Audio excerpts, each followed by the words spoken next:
Marshall Rosenberg. Pequena introdução à comunicação não violenta.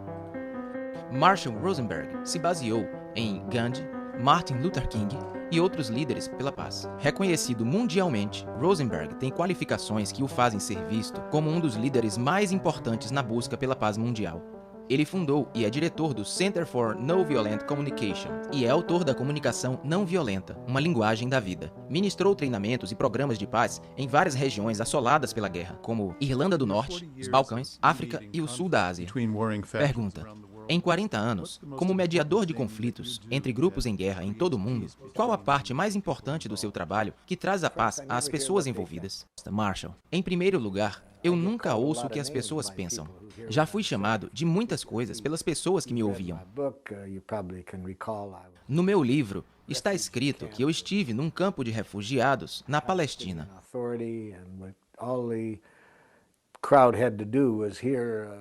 Em meio a uma multidão, só de ouvir do meu intérprete que eu era americano, um senhor se levanta e grita: "Assassino!" E outro diz: "Assassino!"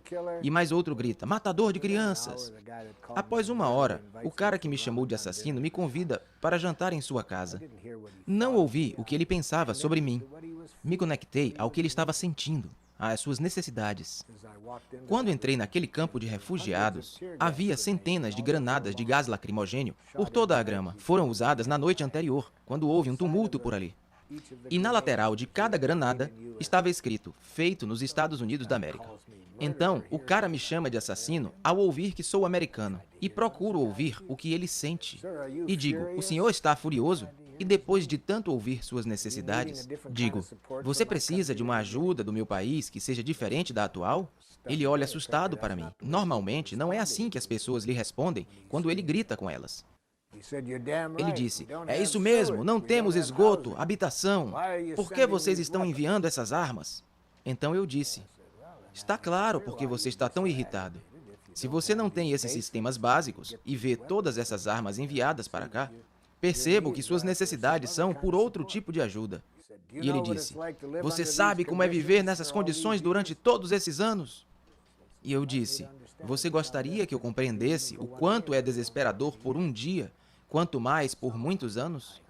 Portanto, eu ouvi o que estava vivo naquele sujeito, e não sua ideia de eu ser um assassino. Eu não disse: "Eu não matei ninguém." Eu ouvi o que estava acontecendo com ele. E quando ele percebeu que eu realmente me importava com seus sentimentos e suas necessidades, ele começou a me ouvir quando eu disse: "Estou frustrado agora, pois vim de longe, quero ajudar. E agora estou preocupado, porque você me taxou de americano e não irá me ouvir." E ele falou: "O que você quer nos dizer?" E então me ouviu.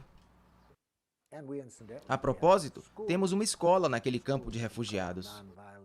Uma das escolas que chamamos de Escola de Comunicação Não Violenta. E quando visito a região, sou muito bem recebido naquele campo de refugiados. Mas tive que ver o ser humano por trás dos adjetivos que ele me rotulou. Pergunta: ser rotulado não é o mesmo que ser atacado violentamente por terroristas.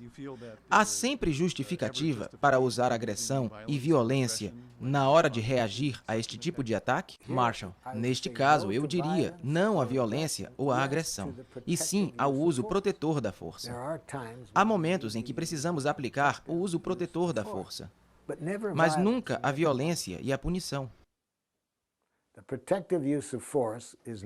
O uso protetor da força é necessário com outra pessoa quando por alguma razão ela não quer se comunicar e quando suas ações ameaçam as nossas necessidades. Por isso que temos que tomar uma medida para impedir que isso aconteça. Mas podemos fazer isso sem o uso da violência. Gene Sharp mostra que, em toda a história, pessoas se defenderam do avanço de exércitos e de exércitos violentos pelo uso protetor da força. Eu estava andando por uma rua em Paris 4 anos atrás. Era uma rua agitada. Uma mulher andava próximo a mim e, de repente, um homem veio correndo e lhe acertou no rosto. E voltou a atacá-la novamente. E não havia tempo para eu conversar com este homem. Então usei a força para impedi-lo de voltar a atacá-la. Eu não queria puni-lo. Eu não bati nele. Mas eu tinha força o bastante para impedi-lo de continuar a agressão. Portanto, sim, há momentos em que usamos a força para evitar a violência. Mas não na forma de punição para fazer as pessoas sofrerem porque você as considerou como sendo más. Pergunta. Mas conversar com terroristas e governos que os acolhem também parece que não funciona. Veja todas as negociações de paz que tivemos. E a violência continua. Marshall, em relação a essas negociações de paz, não acredito que elas possam evitar a violência. Elas não formam os elos que fazem as pessoas se conectarem com seus lados humanos. Consistem basicamente em argumentos voltados para se chegar a um acordo. Precisamos entender que há maneiras mais poderosas de conduzir negociações de paz do que as que usamos agora. Pergunta. Como abordar essas pessoas em negociações de paz? Marshall. Do mesmo jeito que eu lhe disse que fiz com as tribos na África, ou quando eu fazia uma mediação entre um grupo de israelenses e palestinos em Jerusalém. E comecei assim, vamos ver quais são as suas necessidades e que não estão sendo correspondidas. E o prefeito da vila olhou para os israelenses e perguntou educadamente: vocês não se incomodam em agir como nazistas? Uma mulher israelense se levanta e diz: eu sabia que isso ia acontecer. Isso foi muito insensível de sua parte, prefeito. Ele já estava perto da porta, prestes a deixar a reunião. Mal tivemos 2 frases e as pessoas já estavam piores do que no início.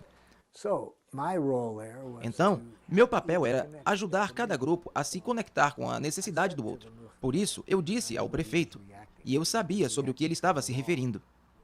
Ele se referia a uma lei que permitia que as pessoas fossem presas por 6 meses como suspeitas.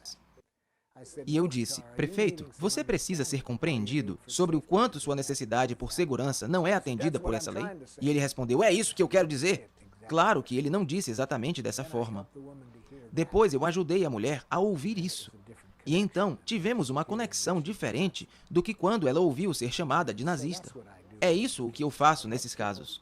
Eu ajudo as pessoas a falarem uma língua da vida, que é mais próxima da verdade, das necessidades de todos, e se afastar dessas imagens de inimigos, que podem ser facilmente vistas como culpa, crítica e ataque. Infelizmente, as pessoas não aprendem a linguagem que eu proponho. Por isso, tenho que emprestar essa linguagem a eles quando faço mediações deste tipo. Pergunta. Em relação à violência nos noticiários, qual sua opinião sobre quem descreve suas ideias como ingênuas ou utópicas? Marshall.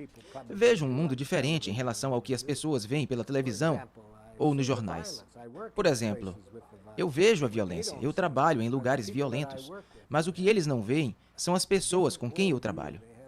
Elas têm uma visão de mundo diferente, uma consciência diferente, e elas divulgam sua consciência rapidamente.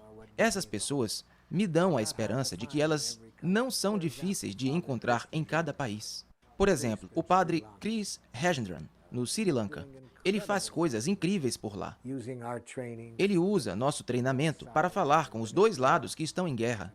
Faz trabalho de reconciliação. Ele tem um orfanato para crianças vítimas da guerra, crianças dos 2 lados do conflito.